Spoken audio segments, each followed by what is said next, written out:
There are plenty of things that I do that suck, but that's not one of them.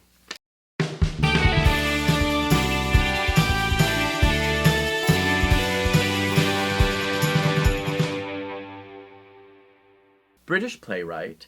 She wrote a play called Fen, Foxtrot, Echo, November, Fen, Caryl.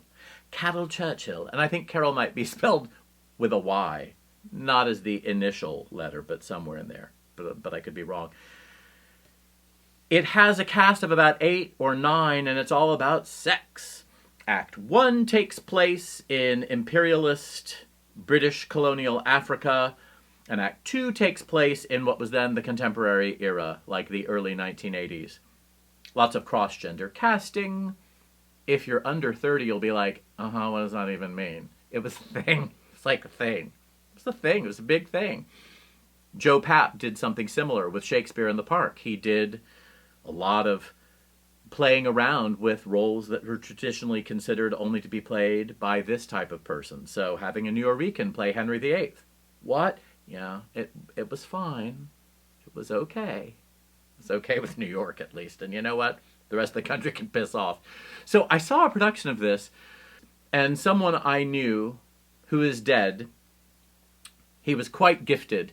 Big burly guy named Skip Foster. Like the kind of guy who in his headshot was wearing a black turtleneck maybe, or like a black button-down shirt, beard, very Shakespearean.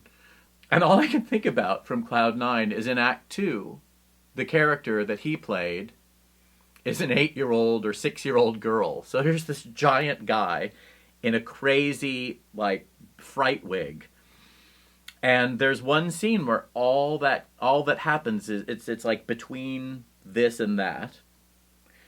And that's the little girl doing hopscotch with not a nursery rhyme, but with a hopscotch rhythm, and it's some da da da da da da da da da, and at the end it's like Batman and Superman and something, and all because of da da and the supersonic fart.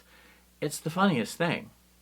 And I still picture him in his little dress with a little rick-rack or lace trim, giant fright wig, giant guy, hopscotching. All because of a supersonic fart.